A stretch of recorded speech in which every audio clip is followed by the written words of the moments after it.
Audio's on. They can see my face. I'm gonna very fast add your face. Hello, chat. How's everyone doing tonight? Oh, I can just add this. Yes, yes. Hi, you're here on stream. Say hello, Chimaera. Oh, hello. Hello. Chat off as well. Cool. So, welcome everybody. New episode. Oh, I have like 3 different boxes on my webcam. Nobody actually wants to see me. It's fine. Out of the podcast, as always, very professional. The bot doesn't work. My stream's blurry. Whatever. Need to clean off your lens there. No, it just doesn't focus. It's not that it's like not clean. Right. It Yeah. refocuses. It works. It's just always a pain. Welcome. Thank you for doing this. I should Of course. actually. Yeah. Thanks for having me. As always. Oh no, that just makes me completely disappear. You know what? It doesn't matter. We're gonna. Oh, it's because the box. I'll fix it real quick because I think we are gonna talk for a while and then we'll get into it. Why? Now open the folder. Thank you. And like hide. Yeah. Cool. There we go. All right. Cool. So we're gonna talk a little bit about Chimaera and why he does, stats and baseball simulators and all that good stuff that everybody here likes. And we'll get into the nitty gritty. We're gonna show off his model, which I'm so excited to do because I love. It's so cool what you have set up for Out of the Park and a bunch of other stuff. So, why don't you tell chat if they don't know who you are? I've referenced you a lot on stream, but tell them who you are and why are you on my channel right now? Sure. Yeah. Hello, everyone. I'm Chimaera. You can call me Logan. But kind of a data scientist, data engineer. Kind of wear many data hats in that realm. If you're in that area, kind of everyone is wearing different hats. And I guess kind of what brings me to the stream here is some of the stuff I've been working on for Perfect Team 24. I started working on some new things and some new ideas, and I kind of wanted to share them and kind of get some feedback and see where things go. So looking forward to the next probably 2 hours or so. Mm-hmm. Yeah, we got actually quite a lot to cover tonight, so we'll get to it. I know, it's my allotted monthly stream or whatever, so I can take all the time I want. That's how it works, Mm-hmm. Save up all the hours. So, we were talking a little bit beforehand. We've been talking a lot, really, the past 2 weeks off stream about all things Perfect Team. Otherwise, how'd you get into baseball and data? Where did that come from? What's your origin there? Sure. So how I ended up working with data kind of came about my first post college job was working as a newspaper reporter for a small town newspaper. Oh, cool. Stop me if you heard that one before. Yeah. And um, the newspaper business isn't exactly growing, and so I was suffered a layoff, reduction in size and staff size there, and so I was really kind of thinking, what's the next one? What's the next thing I really want to do? Didn't want to continue down the journalism field. It was more of like a political science, public administration thing coming out of college, and that's when the university that I had gone to had received a pretty sizable grant to start up a data analytics program about 7-8 years ago now. Okay. And so went back, started to do that, and then within a semester, my advisor and I kind of had a discussion about skipping data analytics and just going right into the master's program.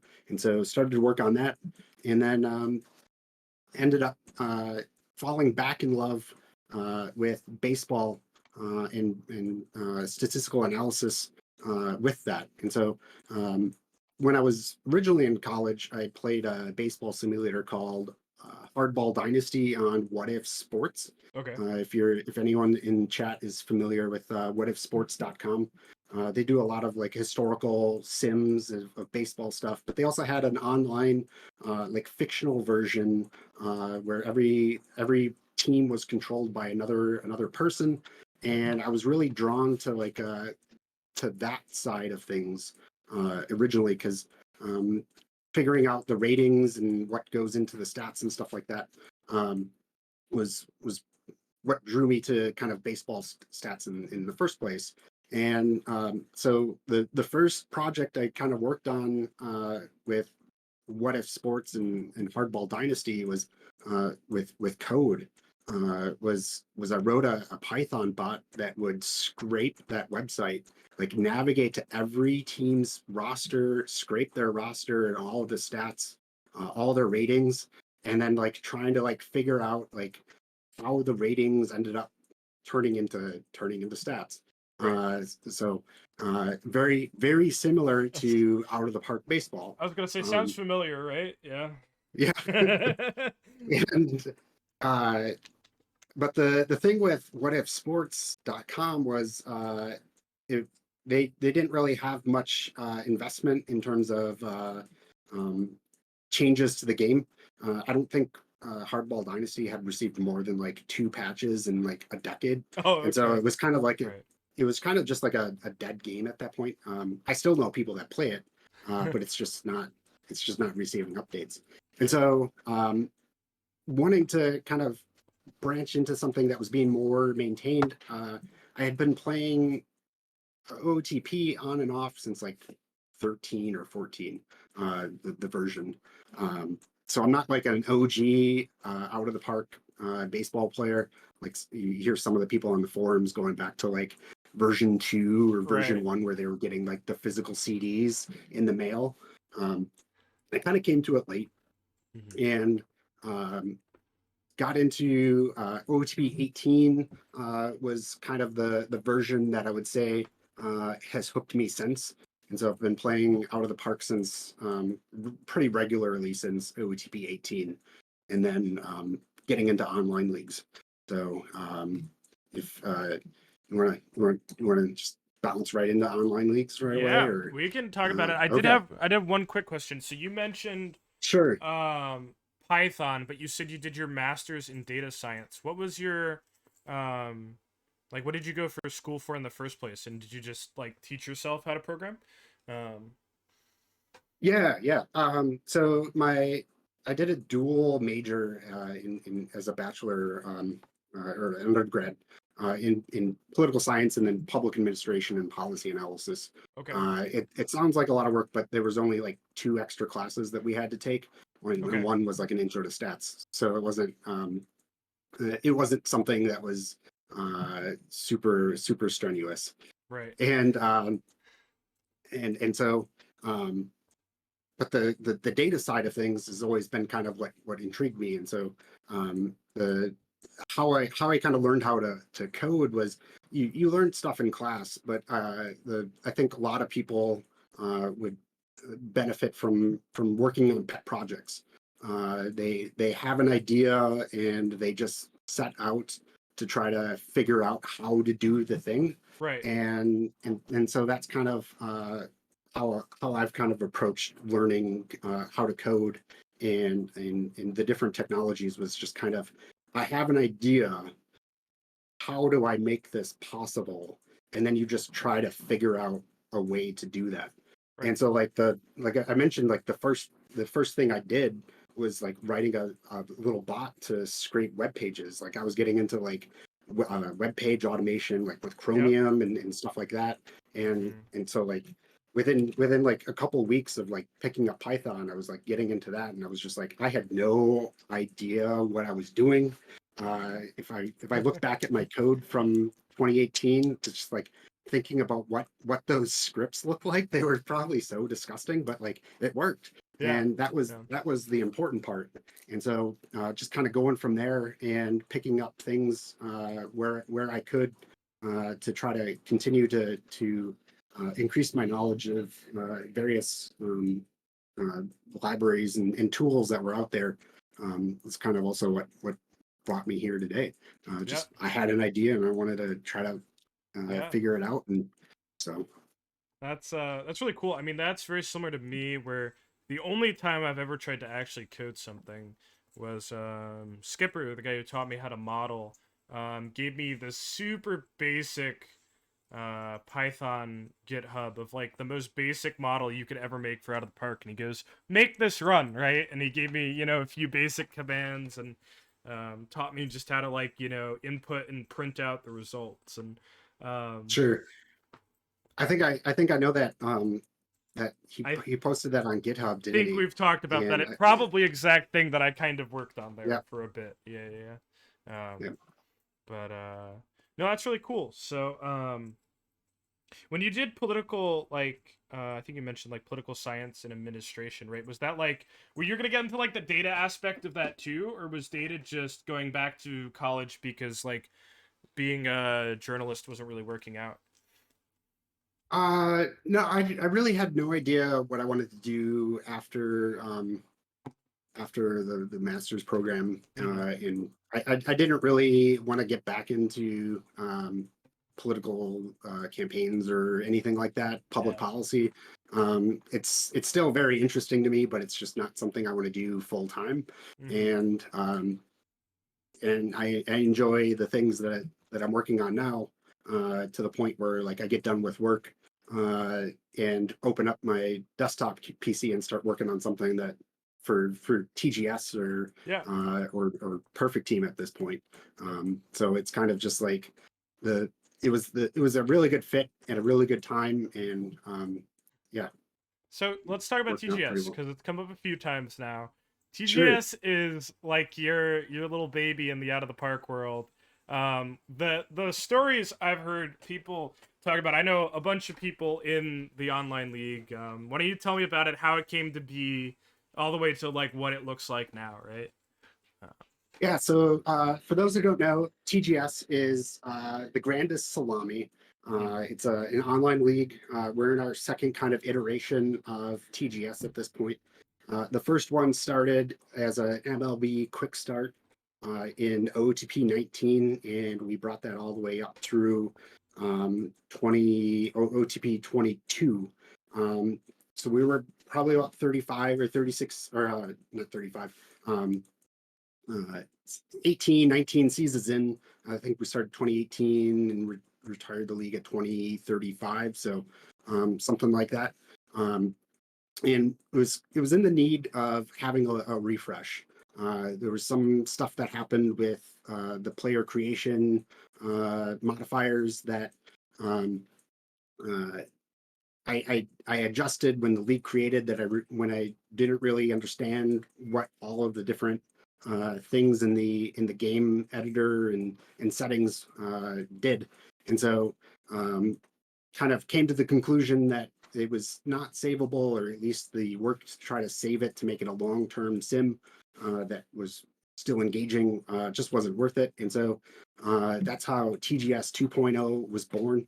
And so at the kind of the conclusion of Perfect Team 22 in that cycle, uh, TGS 2.0 kicked off and had and so this one is MLB themed. There's MLB teams and it has MLB's kind of league structure, but we're not beholden to what uh, all single all the MLB teams, and we don't use real players. We use completely fictional players, and so when there was a 20 or 30-year pre-sim prior to managers getting in and doing an inaugural draft. So we had a pretty extensive amount of history built into the game that allowed people to really kind of dive into the player pool, see how players' careers have developed to get them where they are today, and just kind of learn about the league and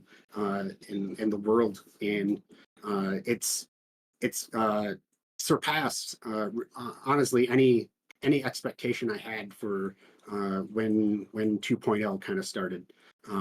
It's at this point there's like a waiting list of people to try to get yeah. into the league, and like uh, people have compared this league to having another child.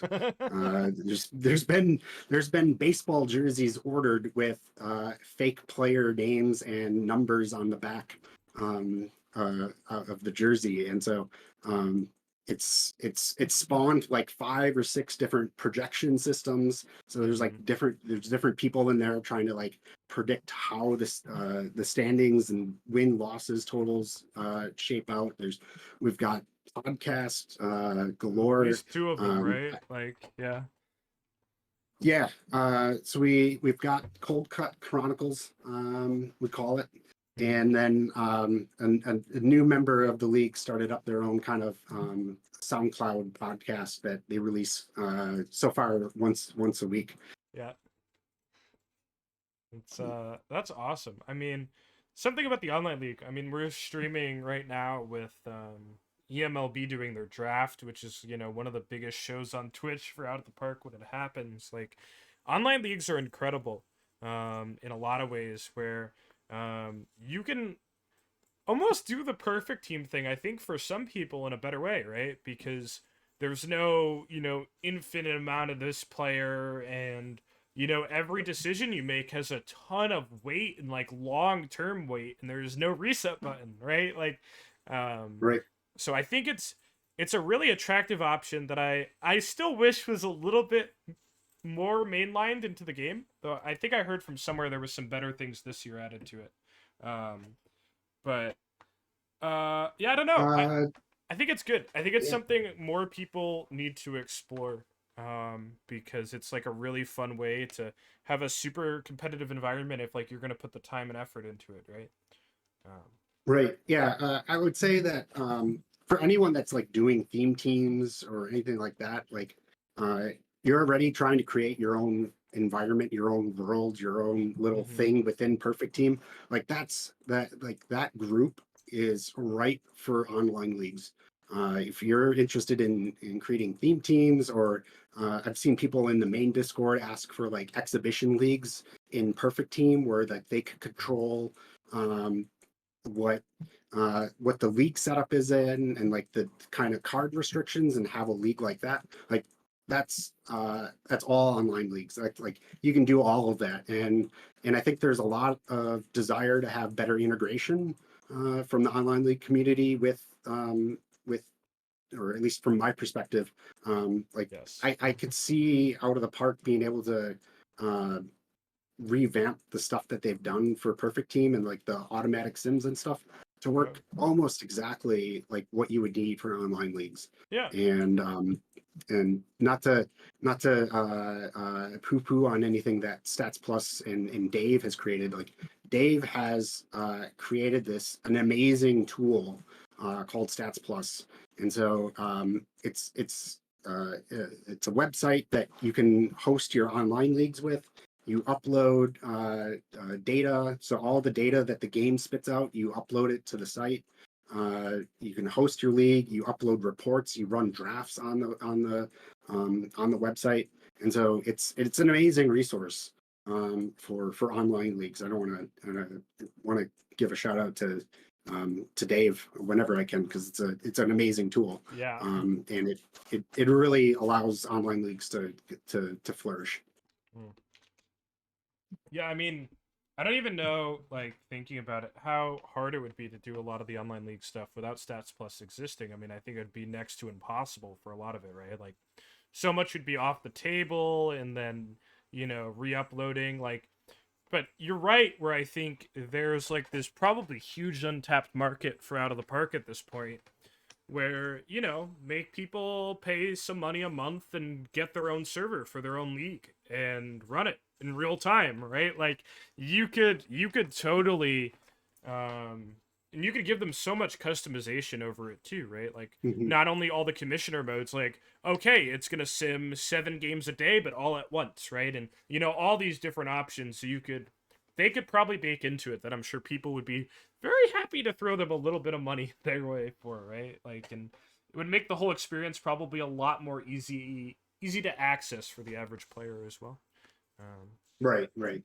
so, all right. So we have you really picked up. So you mentioned PT 18 was like the first time you like kind of got really into it and invested in it, right? And I think for me it was, Uh, or not PT 18, but OT 18. out of the Yeah. park 18. Yeah, yeah, yeah. Because PT wasn't around then. But for me it was like out of the park 17 was the first out of the park game I had ever seen on Steam, and I saw it. And I'm like, where has this been my entire life? Like I the way people play out of the park is the way I played every sports game. I hadn't found the dedicated baseball simulator, and it was my favorite thing. And Hmm.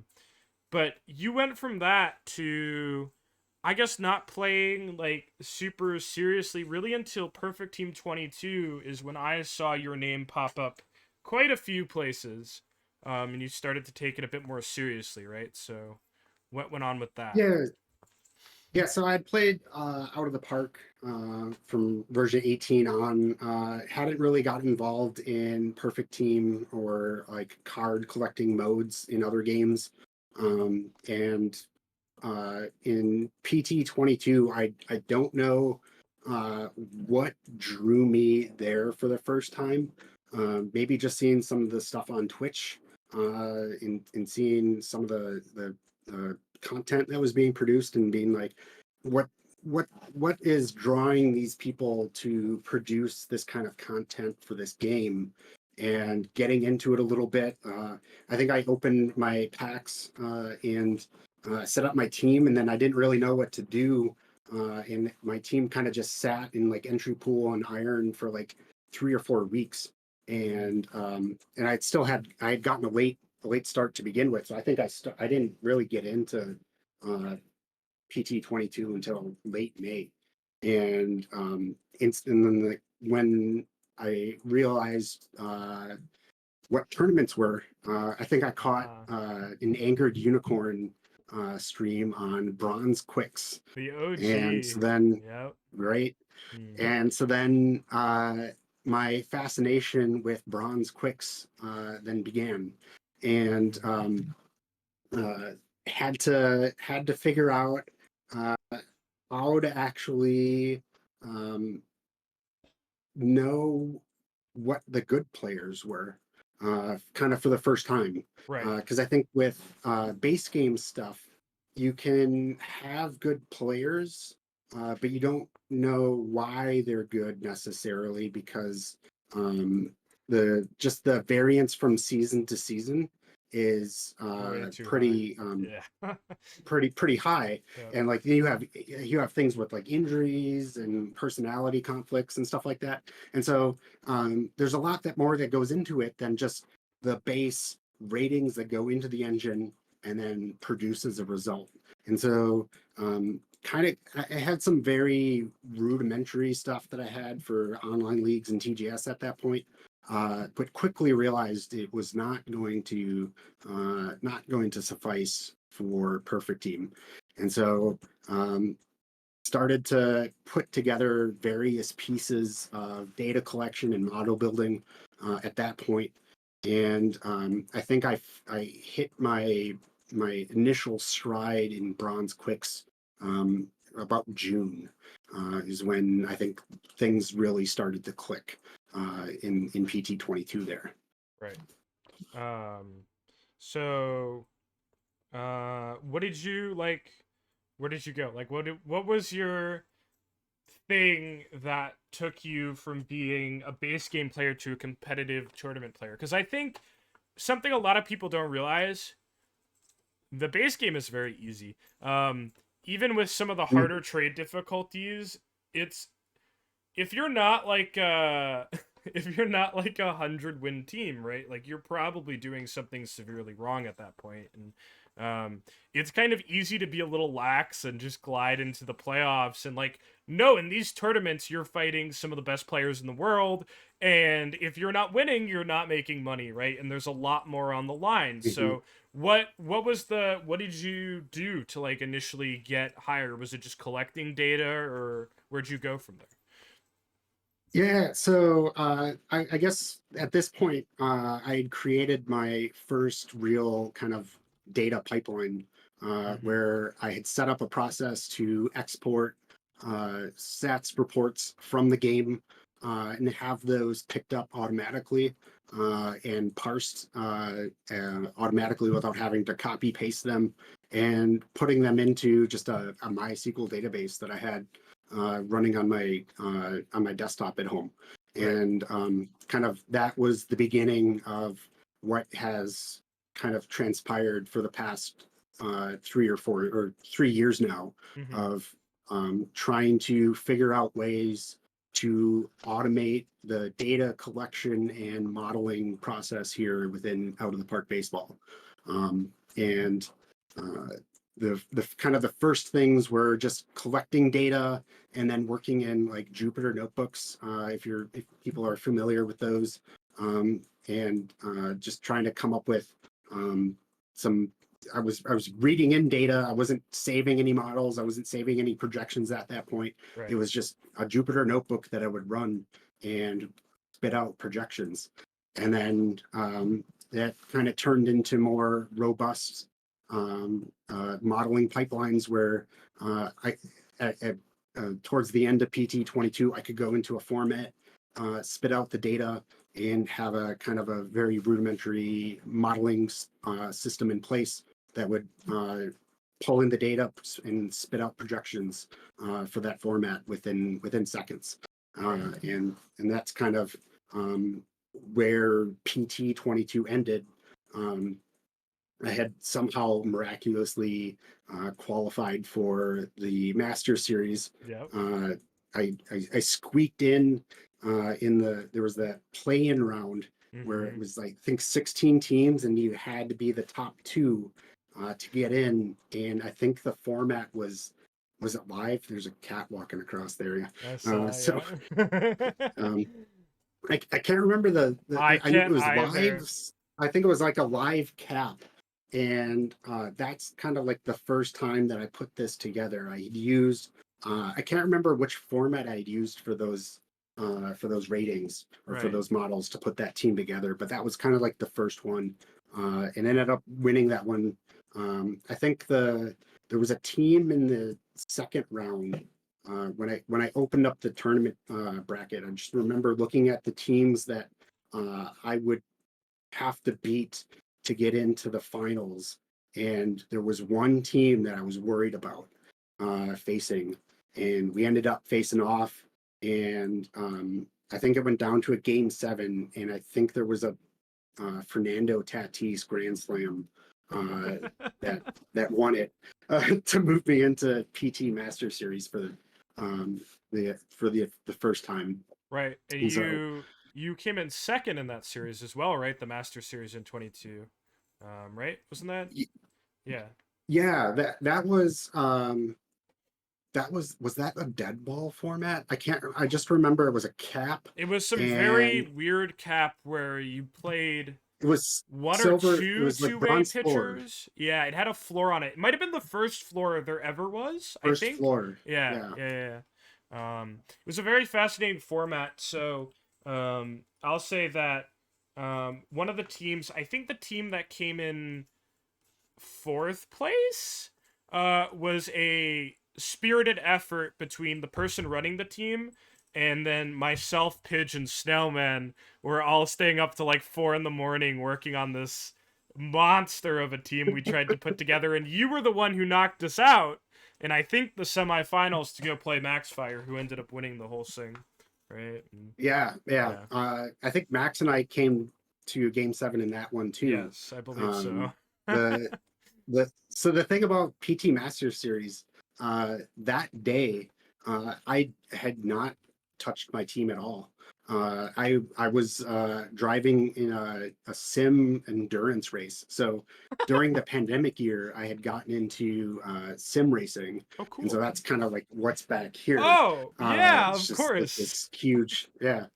Um, so was doing that. I was doing a 10-hour endurance race in Wow. Suzuka, Japan. Like I wasn't physically there, but it was Yeah, we're a team of like three people that we would right. um, switch in and out every 2 hours Like or a so. relay. Yeah, And yeah, yeah. so yeah, and so I was doing that while PT Master Series games were going on, and Hmm. I think I think I remember watching the replay, the VOD, and there were some questions on like lineup management and stamina or something, and that's totally because I had not touched that team and it was not my current PT Master Series.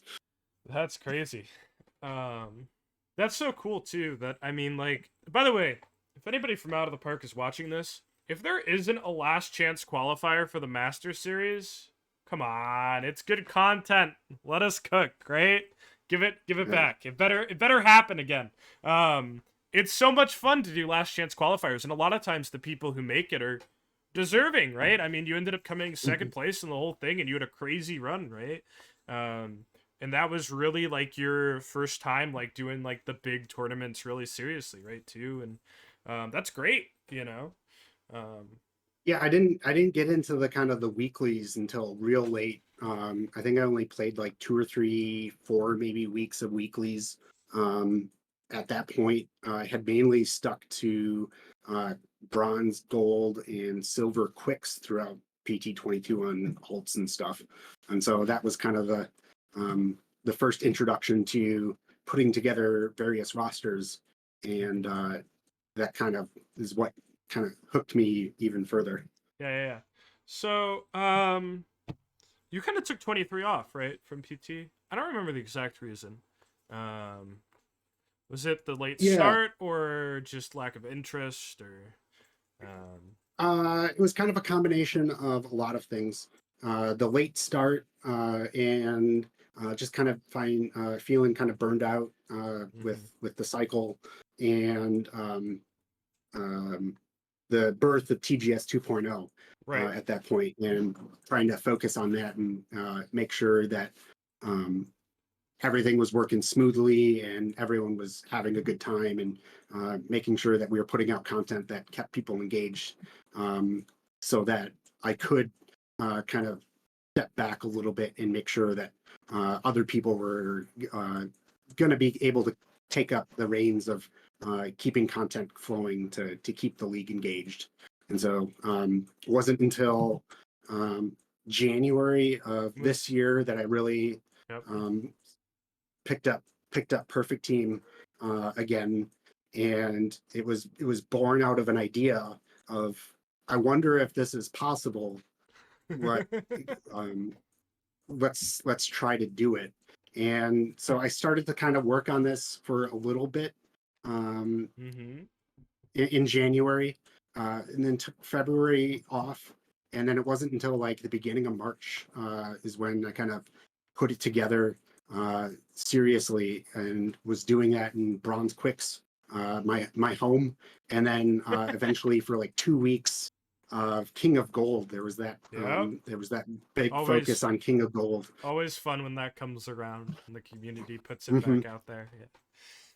Yeah, so those were the two kind of trial formats where I kind of tested this whole process out, and uh, it was immediately clear that it worked. Mm-hmm. It was not even a question. Right. King of Gold, they were publishing those rankings, and it was top five, I think, within a week Yep. of making all the models put together. And so that's kind of what hooked me back into PT 24, and putting this to kind of the fullest test that it's been put through, and the number of formats I've tried to do this with Mm-hmm. would is nearing probably 30 or 40 at this point, and Right. so it's been a wild ride so far. Yeah. So, do you want to address like what we're doing first, or are we gonna what you did first, or do you want to dive into it? Yeah, so I guess the main kind of start of this focus is going to be on PTCS, and kind of the prep that went into it, and kind of I'm going to show kind of some of the results first, Mm-hmm. and I'm sure there's going to be a ton of questions uh, on uh, how this worked, and afterwards we'll kind of get into uh, how it works. Right.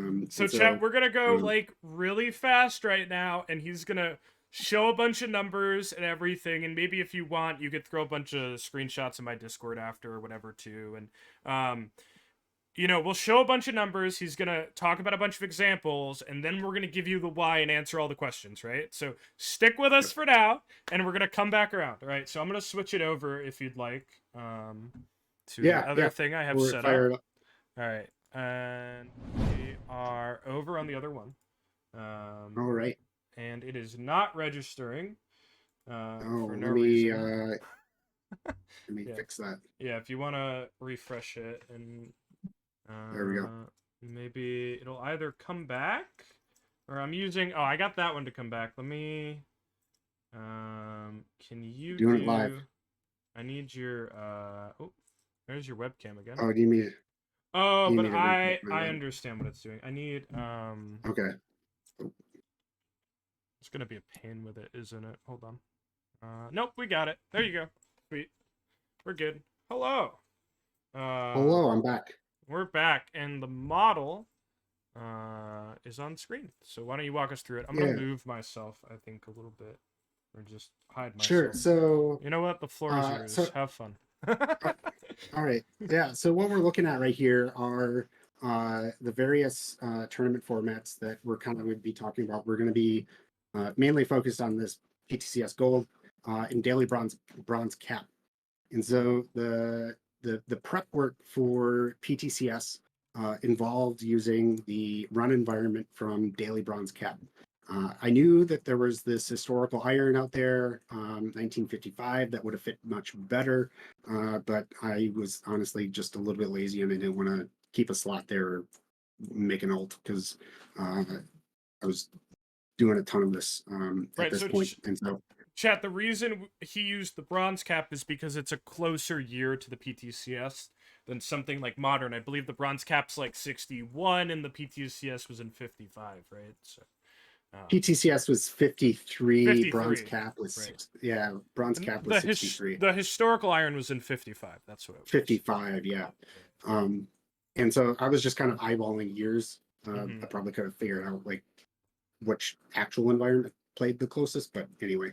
Yep. And so you can kind of see how the various PTCS formats played out that I've got data from and compared to this bronze cap. And so the biggest two things that are going to jump out in errors later on are going to be these K percentage and block percentage. So PTCS very much different in terms of their strikeout rate. And a little bit more different on their walk rate. And so those are some pretty big caveats going into some of the results related to PTCS.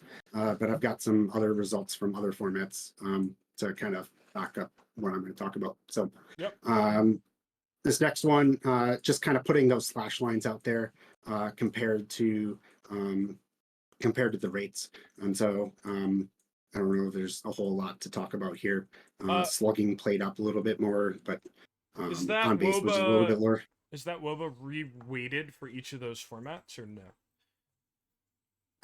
So this would be from WOBA coefficients for the actual events that happened. Okay, so they are like that's the actual WOBA for the PTCS Gold. Yeah. It got re-weighted for PTCS Gold. Okay, cool.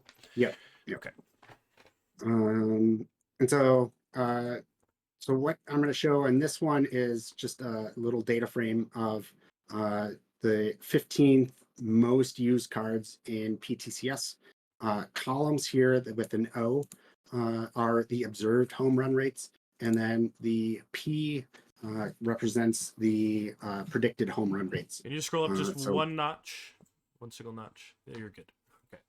Or no, the other way. You had it the right way. When I went up, that's yep. Okay. And so so immediately, like we talked about, the K percentage going to be pretty significantly off. Yep. Home run rates, you're pretty close here. You're gonna and home runs are always going to be a little bit variable, just because things. So Mike Schmidt 4.4, 4.0. You can kind of take a look at some of these others, but we'll just kind of go into graphs Yep. rather than look at actual spreadsheets. And so, so the x-axis here on each of these represents the observed rate, so what actually happened in PTCS, and then the y-axis is the predicted rates. And so we saw a little bit higher predicted walk Yep. rate than observed. Strikeouts were kind of just shifted here, right? There's not a lot more, or not a lot of strikeouts observed, but home run rate, you can kind of see that there, Pretty straight. pretty good.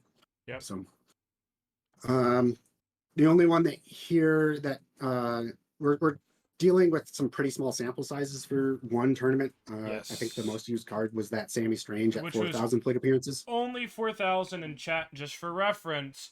I normally only include a card if they have 4,000 or more plate appearances, which means all the other numbers we're looking at that aren't straying are going to be a bit noisy, right?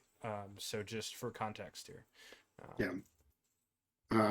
So it's pretty noisy. Triples rate is kind of all over the place. So if you're not familiar with base game, and if you're trying, and I'm going to segue here for a little bit. If you're trying to be competitive or learn how the engine works and try to improve your chances in perfect team, if you're not playing base game and testing things out in base game, you are missing out on a huge resource that can help you learn how this game works. And that will become pretty evident here shortly. So, rather than look at PTCS gold, we can take a look at this daily low diamond, which is probably the one that I have the most data for at this point. It's also a tournament in 1919, so it's a dead ball tournament, chat, which means a lot less home runs, right? No. Oh no, so this one is is this the regular daily one? Yeah. Oh, it's the this daily. Is the modern. It's the other one. I'm sorry. I thought we were doing the dead ball this whole time. I don't know how I missed that because we had planned this. Yeah. Do you want to switch over to dead ball? No, do this one. If you have more data, do this one. It doesn't matter to me. I just had prepared to warn chat it was the dead ball, and it wasn't actually the dead ball. Okay. So, my bad. No, yeah, this is modern. So again, same kind of observed versus predicted. Some of these, who did we talk about the other day that was like spot on? Here's the Sammy Strange again, this walk rate. Yep. I mean, you can Mike see Schmidt walk rate. Now that we have much bigger samples on these numbers and we're representing it with the actual year in modern, a lot of these numbers are extremely close now, right? I mean, like, some of them are a little off with some of the lower numbers, but I mean, again, we're still, these to me would be pretty great margins, right? Just knowing what I know. I mean, York is a little off with home run, but home run's always a little funny, especially with what you're doing with the other half of home run. It'll probably be a little funny too, anyway. So, right? Yeah. So, so another kind of caveat on this: tournaments, you don't get split data, and so my predicted rate is kind of an average of VR and VL versus the observed rate is just for everything. And so if the numbers are wrong, it might be because they are being platooned or not being platooned when they really should be. So that's going to be kind of throw kind of a wrench in here, where at this point, even 35,000 plate appearances isn't is still kind of small in my head. And I say that because the bronze quicks data from 23 that I had, I think the lowest card I considered at that point had 40,000 plate appearances. Oh yeah. And so we were getting up there at that point. So so we can take a look at the graphs here. Observe he's much tighter across the board, and you get your singles and your doubles, triples, kind of all over the place. So I forgot when I was talking on my tangent about base game and why I started talking about base game in the first place was triples. And that's because if you don't play base game and know in the editor, there is a hidden rating that no one can see, and that is a triples ratio. And so normally the ratio between walks and or not walks, doubles and triples is controlled through the speed rating, among other things. And so players that have a triples ratio, that overrides it. And so the only way you would know a card has triples, a triples ratio set, is through observed data. And so you can see this guy here is probably Curtis Granderson, who has a 2.5% triples rate, which is more than a percent more than some of these other people who are, I think, NCRT, and I don't know the other person over here, but they also have triples ratio set. And so This was the they're first year, chat. There's always been a few triple outliers. This is the first year where it's a very significant amount of the cards are using that historical triple number rather than their speed rating. And so there's a lot of people you just either have to know or, you kind of get a guess. But like Curtis Granderson, like the example you brought up, is a yeah. huge outlier for triple rate versus his speed rate. So it is Yeah. triples at the end of the day. It's probably not making or breaking a card. But yeah. Yeah, so this has been looking at predictions versus observed stuff. So the data that goes into making something that looks this good to me kind of looks like this. And so you got, this is just a pairs plot that tracks the rate percentage of events compared to their ratings. So walks versus strikeouts here versus avoid Ks, power versus home runs, and then you got BABIP versus BABIP, extra base hit percentage versus gap, and then speed versus triples. Right. So this is kind of the data that gets fed into the models that produce the thing up there.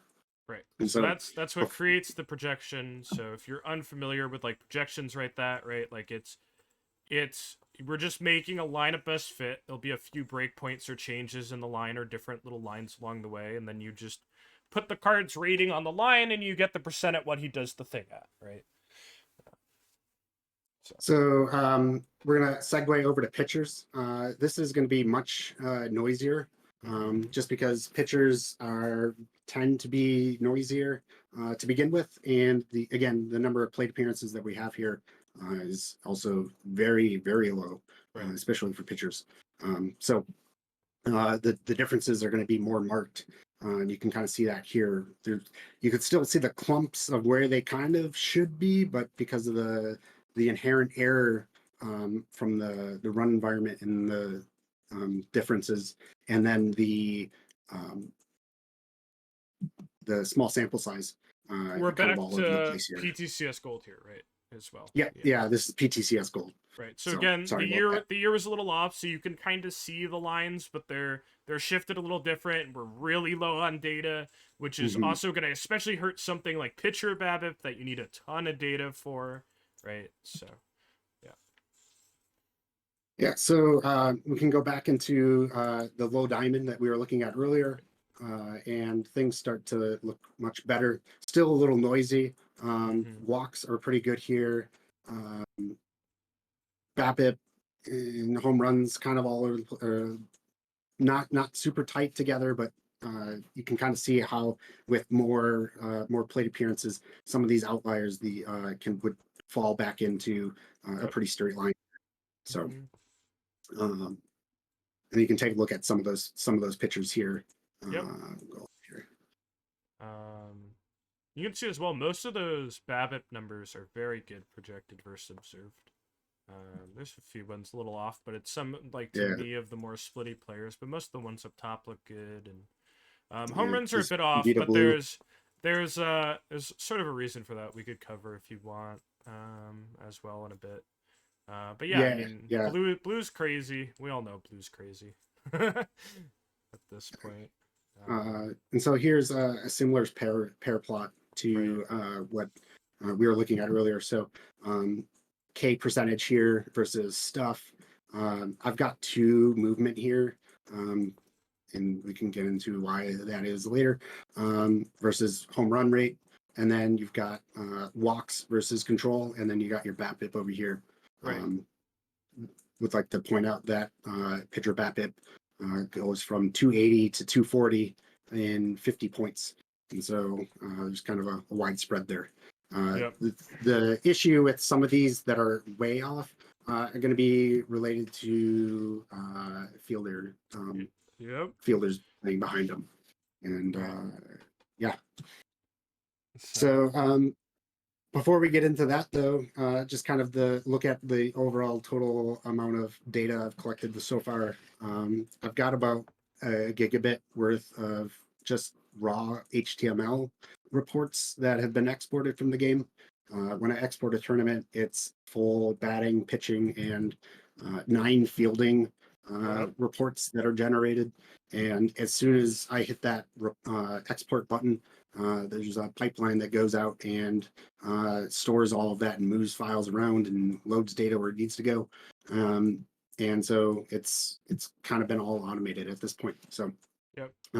So clarifying, you're clicking all the right buttons in the game, but as soon as the file hits your computer's sorting it, right. filtering it, and everything. Yeah. Right. Yeah.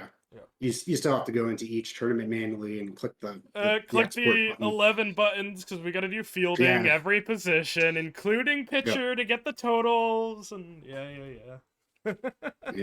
So and so this is kind of the numbers that are important. My cat just knocked a bowl of food off.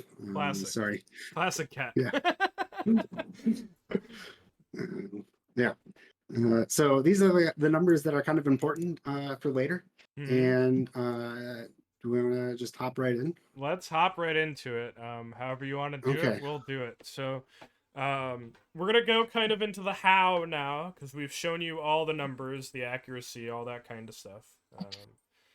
And you can do it whichever way you want to do it. Yeah, 1 second. So we're going to go into PTCS Gold right here. And let's go into it. So this is PTCS Gold. This is my roster. Yep. And yes, it is. Yeah, it's my roster with real ratings. Ratings. If someone wants to spot check this Curtis Mead in chat, you can go ahead. I'm feeling pretty good. We checked them earlier today, and they were practically identical on all the hitters. So we can go in here and see a list of players, and we can look at batters. So we've got a bunch of Bob Allisons, a bunch of Javi Baez, Bagwell, Bautista. A lot of people were using Lance Berkman, Max Bishops. Some good cards here. We can go over to starting pitchers. There's a lot of Johnny Antonelli's. So pitching is not as perfect as the pitchers, and there's a number of reasons why. This stuff rating is made up of pitches and some other stuff, and you can't just stick a player's pitch rating in because this number does not match the number that appears out here. So you kind of have to make some guesses on what number you need for the editor. And so there's a lot of stuff that goes into that, which makes up stuff. And then the way movement is controlled is a little weird. In PT, there's 3 versions in 3 games. Yes. Yeah, there's 3 versions of movement in the game. So if you go into the editor here, you can kind of see raw movement. You've got old movement, which is PT23 movement as you knew it, which was the raw representation of home run percentage. And then now we've got this new movement, which is old movement plus this pitcher BABIP. Which gets you new movement. And so the way that this all moves around does not translate all that well 1-to-1, or at least I've been able to get a 1-to-1 on this. And so this is kind of the closest I can probably get without spending a lot more time than I want to at this point. So So you have And so not just your team here, but you have the entire PTCS Gold, right? If you want to show uh basically, right? 40 48, yeah, 48 teams from PTCS Gold, and the way that they were played, well, not exactly the way they were played. Right. The AI sets up their teams, and I'm not going to go ahead and change everyone's lineup Right. to the way I want them to play, Yep. because honestly, it doesn't matter. Because the only thing I'm interested in is how the ratings interact with the Yep. engine. Um, so, So what um, do you do from here for the people who haven't put two and two together yet? yeah, so at this point, you can come to the sim modular, and I've automated this too at this point. And so, um, since this is not PT, it's not doesn't fall under the license restrictions of automation. So you can put together all these teams and hit simulate, and it will generate a simulation report that is an HTML file that you can export from the game and do with what you want and pair up with the ratings from the game. And so you can have an almost perfect model of the game from from from my perspective, from the game itself, right? And this we didn't really from address base on it, game. but one of our points we wanted to cover too is the reason you went looking for like some different way to do things is um, data goes bad and it's really hard to get a lot of it, Mhm. and all you need, right, is enough teams to accurately represent the format in the league totals, which we kind of mentioned but didn't dive into, and you can Yep. dive into that in a second. And then you can just create new data, right? And comparing those projections against what's actually going on in PT lines up extremely well, right? So, Right. Yeah. So the main issue with data collection for Perfect Team is it takes a while to get a meaningful sample. And when I say meaningful sample, I'm talking tens of thousands of plate appearances yep, to create a really, really good model. And so of whatever environment, unless you're doing like some math odds stuff that doesn't require data. yep, And then I'm not one of those people. So I will admit where my weaknesses are, and some of that would uh, uh, go right by me, but I probably could learn anyway. And so yeah, so the problem is it takes a while to get a lot of data, and so it takes a while to get a lot of data, and eventually that data is going to go stale-ish. yep, You can kind of get around it with in some ways, but it's going to get old, and it's not going to reflect how kind of ratings play in the moment. And so um, if you can generate all the data that you need in an afternoon, then you don't really need to worry about stale data because your data is always fresh. So, yeah, exactly. I mean, so you take not just the teams, but you take the league totals, right, which are very important because you right. can, if you want to open that up just to show chat how it works, right, you can go into the Yeah, settings here and just input what's happening in the real tournament, right, and that helps balance it out as well. yeah. So I will say PTCS Gold had 49,000 at bats, which is, I think, what, a third of a normal MLB 162 game season. And Mhm. so even just one tournament for this is probably not going to get a super close one. Where if you had probably a week's worth of like dailies, you might get really close. So yeah, you kind of just take the league totals and kind of stick them in here, and as Adolfo said, you just kind of hit the auto calc mod, and then you have a perfect model of the Yeah, environment being played. right, So because you're just rebuilding the environment with the same cards, and you're able to literally just spit out data.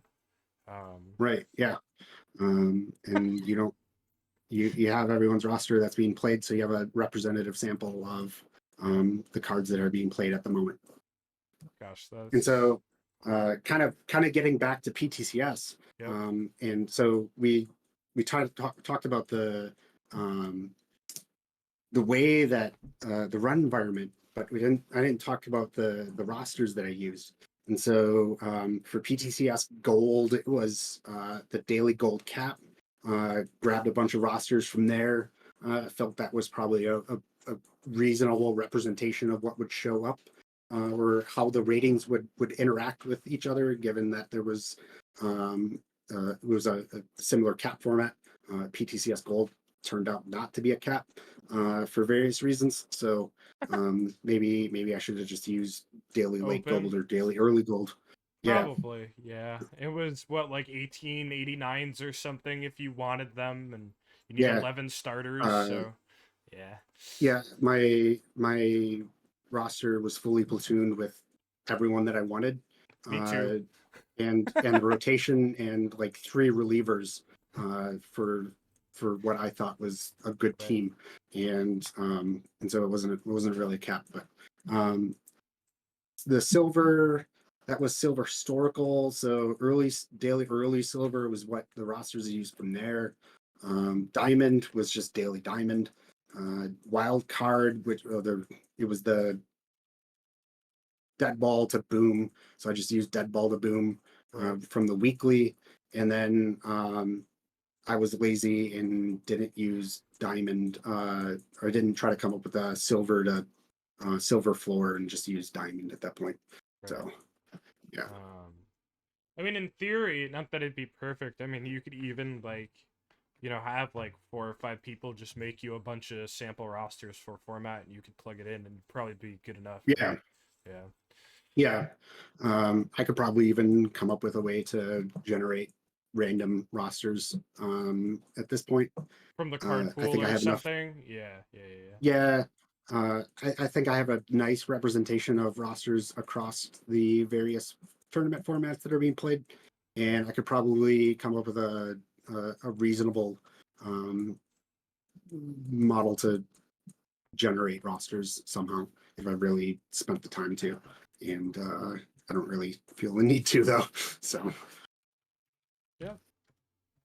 Awesome. So, I mean, what else do you have? I mean, at this point, um, I've used a few of your things you've thrown my way over my thing because mhm. my thing is so limited, right? Because all I can do is just kind of take an insane amount of data out of a single format and then reproduce that format, right? And that's about Mhm. my limit. And you've thrown me the low diamond dead ball, like we mentioned earlier, right? And I don't know. I think I won it like 3 times in the next week after I built my roster using your stuff. And Yeah, low diamond dead ball has probably been the format that this has worked out the best in, if yeah, I'll be honest. Won it like 3 times within the week that it came out. I think I finished second like 2 times. Um, and yeah, it was like instant. And it was just kind of further confirmation that this works. You can recreate any perfect team environment in base game, if you kind of know what you're doing. right. And there's a big caveat that there's a lot of things that go into this. It's not just like Yep. you're grabbing cards and creating rosters. There's a lot that you have to kind of come up with to get to kind of a one-for-one representation. And so I don't want to make light that like anyone can do this. And I don't think I don't. I'll be honest, you don't need to. Um, there was a lot of community people out there that are doing a lot of good work on stats analysis, and there's videos on how to get into Excel stuff. Um, Honestly, if you're interested in data science, data analysis, data engineering, and you play out of the park baseball, I couldn't imagine a better project to work on, to learn all the tools that you would need to get a job in industry. Mhm. A perfect learning tool to work on basic coding and data manipulation. It's a playground. So It's thank you to the developers. I know sometimes I can be hard, but it comes from a place of love. yeah. I love this game and I want it to be better, and so that's kind of where that comes from. And so, but huge shout out to everyone that's been involved in this game, and has been kind of a part of something that kind of I hold really dear to myself at this point. So yeah. Yeah, absolutely. Well said. Because I think that's one of the things I like about the community. Like, yeah, we're very loud and obnoxious and opinionated at times, but it's really most people. It comes from a place of I just really, really care about this game, right? And that's about it. So, McNoosh, that's a good question. How will you model the upcoming change? I've seen you do this in real time. The speed at which you have this stuff down is crazy. That was like the most impressive part, I think, of most of your whole thing, right? Yeah. So Um, once we were talking about this earlier, really, once you have like just enough rosters and league totals from the environment change, you plug it in and you're good, right? yeah. So So, uh, which rosters do we want to look at? oh uh, man, just somebody in chat throw out a format, and he probably has something close to it, and we'll get it going. Um, Gosh, is there any I really like? Someone says mishmash. mishmash. Do you have that? You were just talking about that right before the stream, right? I think you mentioned you were Yeah, I gonna just make put one. together my mishmash. Yeah. All right, what do we got here? Um, 1 second. Yeah, so this is mishmash in 1953. Okay. So yeah, we've got some different pictures now. Jeff, I'm not even going to begin to pronounce that name. For people that are in TGS that are aware, we have uh, a names pack from the forums.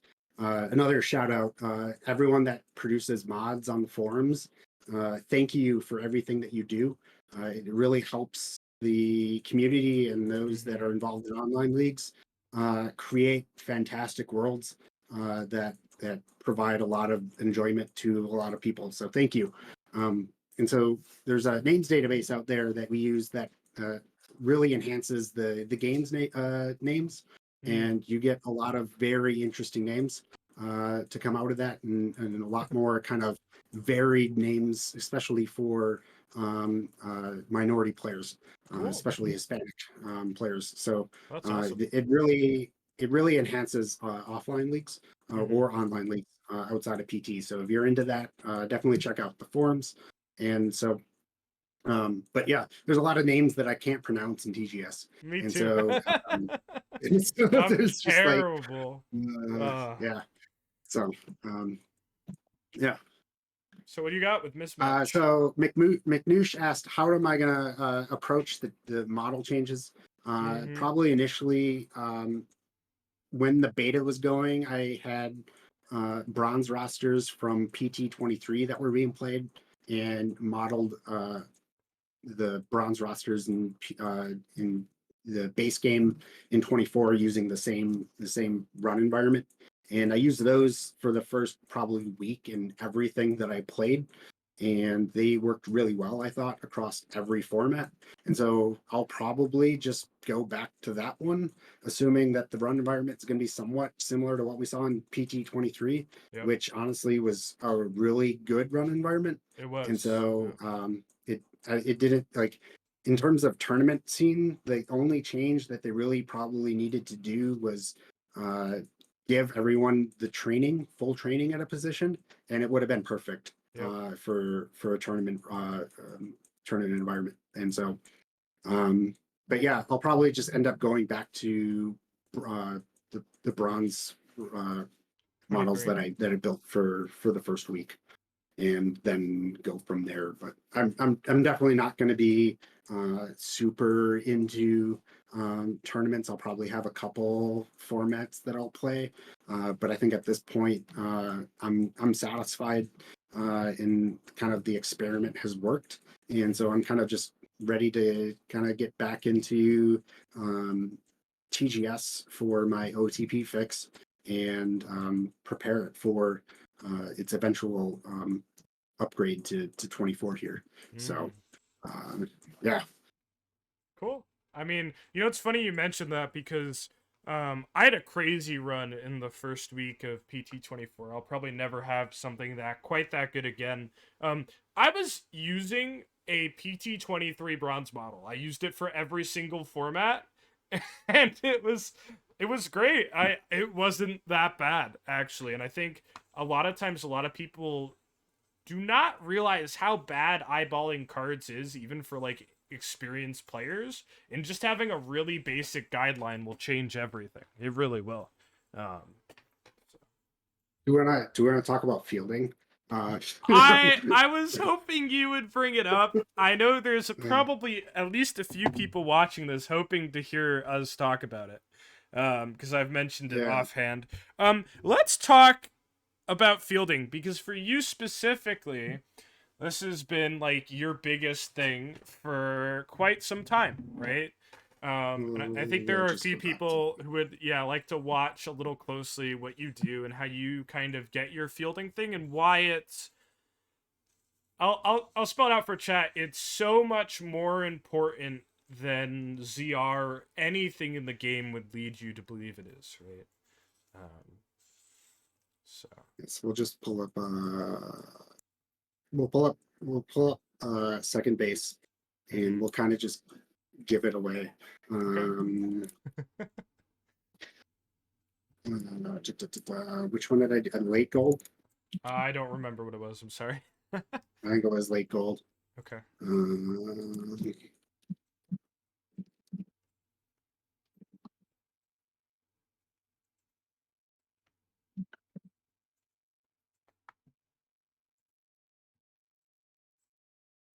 Sorry, No, you doing take your this time. live. I know, I know.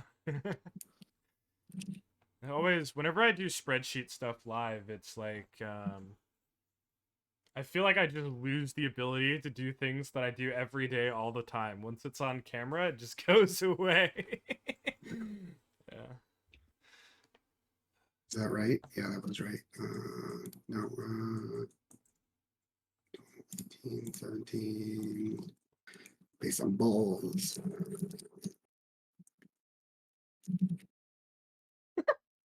Meme Lord brings up that the date in the save is April 1st. Does this mean it's all an April Fool's joke and defense does not really matter? Um,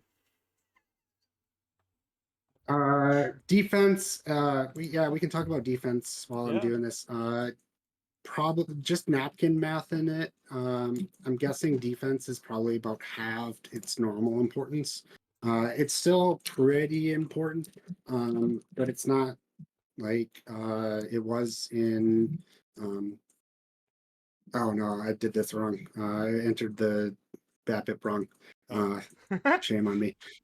So yeah, fielding is very important, but it's not as important as it used to be because of the BAPIP. But once we go back to normal BAPIP ranges come um, Monday, its value is going to double probably overnight. And so if you're not playing good fielders, especially up the middle, you are leaving a lot of potential performance on the board in terms of run prevention. And a card's value is probably 75% its glove, if I'm being honest. Everyone wants to go look at big bats and put big bats everywhere. It's across the diamond, but you can't do that. The game does not work that way, and so especially when it comes to yes, Giuseppe wants to be on camera. But especially when it comes to players up the middle, and I include shortstop in that, or second second base in that. base. Uh, Yep. Second base is a second shortstop. And so if you are playing Chuck Knobloch in league at second base, you are letting a lot more runs get scored than you would if you were playing Bob Ferguson, for example. Um, and so uh, there's a card that I love to hate, um, and that's the Alex Rodriguez. And Yep. so that tournament edition, Alex Rodriguez. If you are playing that, he is not a good card. There are bronze cards that are better than Alex Rodriguez in any format that he will play, and so Alex Rodriguez to me is just um, a DH. And so I'm not saying um, you can you can't win with bad fielders, but it's much easier to lose with bad fielders. And so yeah, sorry Chuck Knobloch and Alex Rodriguez. Um, Nomar Garcia falls in there too. So yeah. So, a few notes for chat, right? I think a lot of people don't realize that just because they're winning games or tournaments or whatever doesn't mean they couldn't be doing better. You can almost always be doing better. And you could do a lot better if you do things like not play Chuck Knobloch. The changes Monday, as far as we know and we were told, are exclusively for tournaments, and it's to make them play more like League. So these things are already like true in League. Like if you're playing A-Rod at short in League or Knobloch at second in League, don't. Just don't. Do something else. yeah, Bob Ferguson costs like 1,000 points and would be better than either of those cards probably at both positions. So, um, yeah, yeah. Bob, big Bob Ferguson fan. And I think there's some mission reward shortstops that will play on most everyone's team Yep. until you get into like some of the perfects at that point. So Right. don't be putting A-Rod at shortstop and paying 40k for him. I don't know how much he costs anymore. So Yeah, I mean, certainly like when we're talking up the middle, right? It's catcher, second, short, center. You know, like right, yeah, if you're you can gonna get away. sacrifice, you can sacrifice other spots. Like first and third seem a bit off and noisy and not as important, but don't just punt second base. Yeah, Izadapo asking if he should not now train his Jordan Walker at shortstop. Um, yeah. So. right. Does that look right? I think that probably looks right. So the way that this works and how I do fielding, um, every team is identical Mm-hmm. except for one position, and so we loaded up Second, second. the good team. No, let's just go back here and anyways. Yeah. So I take a representative sample of the values for these ratings that are being played across the format and add on 5 to 10 to either side, and then just randomize them all. Mm-hmm. And so there's 48 second basemen here playing on identical teams with identical pitchers. There might be some roster, some rotation stuff that happens between teams, but for the most part, they're pretty much identical. And so then you can kind of come up here, do this whole thing, play them against each other as much as you want, and then get into a runs prevented type thing. And so if this kind of works on the fly, I've not tested this specifically for this or anything. Hopefully it works. What we Doing should it see live. is, yeah, what we should see is like the top 2 or 3 teams in this instance will have a very high range second baseman, and the teams that are towards the end should all have very crappy second baseman in terms of range. And so, so again, roster didn't import correctly. Yeah. This will happen. Um, yeah, yeah, that didn't work. So, what you should, yeah. So, yeah, all that build up, and I should have checked the rosters Yep. for the begin with. So, let's try that one again. What are we doing? It was late gold. Late gold, yeah. I think so, and it was yeah. Let's yeah, late gold. Let's do center fielder. That one screwed up. Sure, we can I try don't again know. if it doesn't work. I think chat gets the Yeah, this idea. is It's all bricked. yeah. Yeah. Um. So Yeah. let's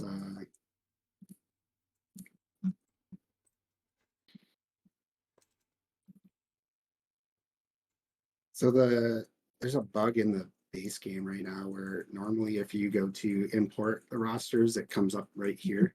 Mm. But if you install it to something not standard, it doesn't default there. Oh, okay. So let's try PTCS Gold. See if it. Yeah, there we go. Good. There we go. All right. There was something wrong with that roster file. Okay. So I'm trying center field, right? this is shortstop. Oh, okay. Yeah. So center fielders are all the same here. Yep. So I'm not going to calc it to whatever this one was. We'll get the We're just going to do this. Mm-hmm. And so, yeah. You can get away with no catcher ability in certain eras, like in PTCS Gold or PTCS 53. Catcher ability didn't really matter. So I think I was wrong with Dick Dietz, a catcher. I think it was Tettleton because of the eye. I think is what I went with. Tettleton was also in. I think he platooned with Dietz or something. I can't remember. Yeah, So, yeah. In general, but, the older you go, chat, the less catcher ability is worth. Which it seems like the exception of dead ball, something's turning it back on in dead ball in a pretty strong way too.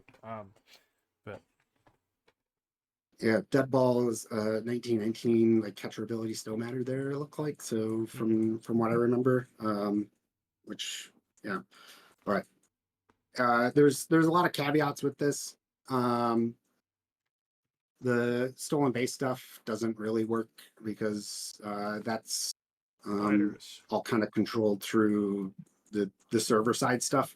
And so the only thing that this probably is super useful for is what the main ratings that go into the engine. After that, it probably starts to lose a little bit of usefulness, just because of the various settings that they can control on the server side, I would imagine. And so no guarantees outside of that at this point. Yeah. Yep.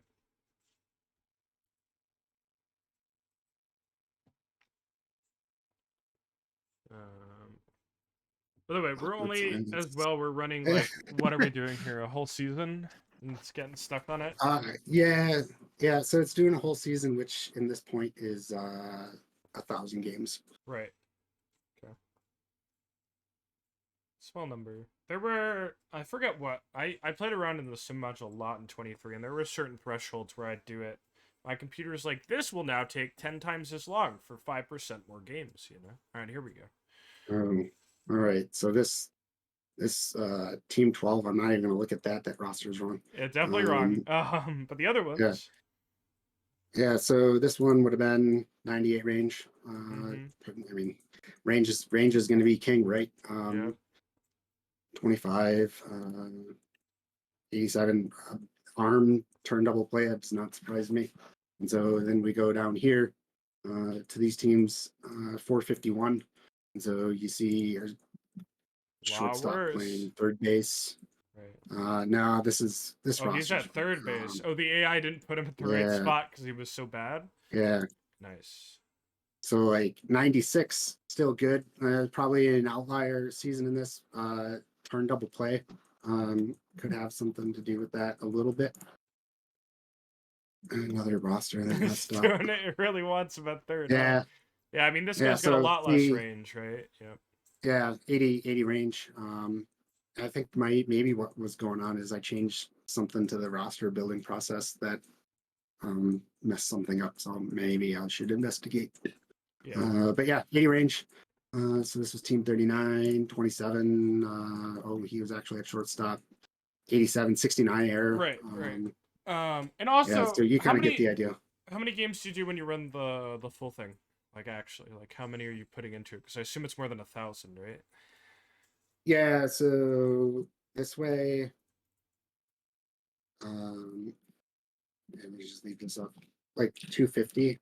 Okay. And then I iterate through every single team together. Oh, okay. You do all the different versions of every team versus each other, right? Yeah. At 250 games. So, okay, so it's a lot more. Yeah. Yeah. It takes a little bit, but it's all like you just hit it and you walk away and go wash the dishes or something. Yeah, and you So come like back. you're not sitting Yeah. there. Yeah. Yeah. So Cool. yeah. All right. Chad, have any more questions? You have anything more you want to show us? No, I Specifically. think that probably got into it a little bit more at the fielding than anticipated, but uh, clearly there's a little bit that needs to be worked on. But at this point, it's like it's there. So Yep. well, Yep. I mean, it's he's a Dafo doing napkin math says it'd end up being about 280,000 games if you did it the other way. Yeah, I mean, sure. yeah. That sounds right. Yeah, you can just generate your own data Yeah, when like you want to. So Meme Lord said earlier, just make your own data forehead, right? I think that's a good way to put it. yeah, yeah. So If you can't get the data fast enough, just make your own. I guess is the point at this point. we So, we danced around a little bit earlier. I mean, we can't all be Charles and just say my model doesn't need data. I'm using math. I yeah, wouldn't even know where to start, man. I failed algebra too, so you know. yeah, yeah. I know enough math to kind of work on this stuff, but uh, beyond that, you're gonna lose me quick. So All right, well, have to have a refresher. Yeah. what do you got for us going forward? Are we gonna see you anywhere else? You sound like you're winding down from PT. You kind of proved what you wanted, right? That this works for Right. how you thought. You're getting back in. You're gonna work on probably at the end of the season or next, moving TGS over to 24. Mhm. Anything more coming out of Yeah. you? So probably for the moment, probably just working on 1 to 3 formats, Oh, focusing on nice. those throughout. Probably just updating rosters once a week, and just kind of autopiloting and then doing PTCS when they come up, and then see what happens with PTMS qualification. At this point, I'm not going to be killing myself to qualify for that, but we'll see how it kind of shakes out. I Um, think if you uh, pick 2 or 3 formats you like, it shouldn't be too hard to make. I don't think it's that tough of a yeah, field. the qualifying for enough PTCS is not going to be an issue. It's just how much I want to spend on actual PTCS stuff to do for it. So Yeah. yeah, we'll see how the BAPIT stuff shapes out. So I know it kind of sucks for everyone that kind of invested in the current environment, and suddenly yeah, your game board got flipped over overnight. But I think it was for the best. I agree. Personally, I couldn't imagine of playing that run environment any longer. No. Um, no offense to like anyone, but it was BAPIT was just so low. It just broke all kind of immersion in the game, I think, for me. And so I'm very happy that they were able to come up with a solution, and we're going to be seeing it soon. And so thank you. Yeah, no, I agree. I'm glad they did it. I wish the one thing I wish was different was just that they said right away, yeah, there's a problem and we're fixing it. Because I know there was some reaction today where a lot of people were like, wait, there was a problem, or wait, the game's not supposed to be this way. And not everybody is in as tune or pulling as much data as you and I do, right? And it's hard to stay on top of things. So Right. I Yeah. think just Uh, moving forward, communicate a little bit more would be great. But I'm happy it's changing because 2 ratings making up like 75% of a card's worth it was a little frustrating at this point. It yeah. was fun for like 2 weeks, and I'm glad we're gonna move on Monday. So, Yeah. The meta became just power high and just a little bit of defense to get you through. There was mm-hmm. definitely some moments where I saw some second baseman, center fielder, corner outfielders being played, and it just was like it blew my mind that they were getting away with it. From how I know the base game works and the engine works in terms of fielding, and it was just um, it yeah it was shocking, to say the least. So Down with the Chuck Knoblocks of the world. I think we can yeah, all agree it's a better place without people playing that card in second. yeah, So, yeah, all right. I think that's it. So, thank you for coming on. I've been wanting to do this for quite a while, ever since you kind of made it back into my DMs in like January this year, saying I'm back and I have this crazy new thing I've been working on. Right? I was very excited. So, yeah. thanks for showing Yeah, it everybody was today. Everything it's so cool, and I think something I don't know if a lot of people know, or like, I'm just such a nerd. Like, seeing different people's approaches to the game and how they do things, and like, we almost all come to very similar conclusions, right? But like, your way is so different than the other people's ways. That's why I just wanted to showcase it, because it's awesome. So, yeah, thanks. yeah, been fun. Yeah. All right. I think I'm just gonna end. Is there anybody to rate? We can hook somebody up with some viewers. We've had like around 69 viewers the whole night, so I'd say like a pretty optimal amount of viewers. We'll throw you Very, guys very back nice amount of into viewers. yeah, there's a great amount of viewers. We'll throw you guys into Kamish. Again, he's doing rounds 1 and 2 of the draft. It's an incredible event. If you guys haven't watched it before, go watch it. It's so cool. They got graphics and backgrounds behind the players they're picking, and it's this huge deal. It's really fun. I've said it a few times. They're basically like if D&D met out of the park, and that's how they play the game, and it's a super interesting and fun way, and I love it. So we're gonna raid into them. If anybody has any questions, obviously, oh, we got the cat on the camera now. I'm sure Yep. chat will be very Yeah, he was laying thrilled on the with that. keyboard, so he had to He's move. gotta move. I'll post the Discord link a few times if you guys want to join. I'm in there. And I'm sure, if people have questions for Chimaera, he'd be happy to answer. I'm always available for questions too, by the way. I get maybe like, I don't know, like 15, 20 PT DMs a day now, because I've been saying that for the past 3 years. Anywho, I'm gonna hit the rate now button. Thank you again, bud, for doing this. Yeah, thanks for having me. All right. And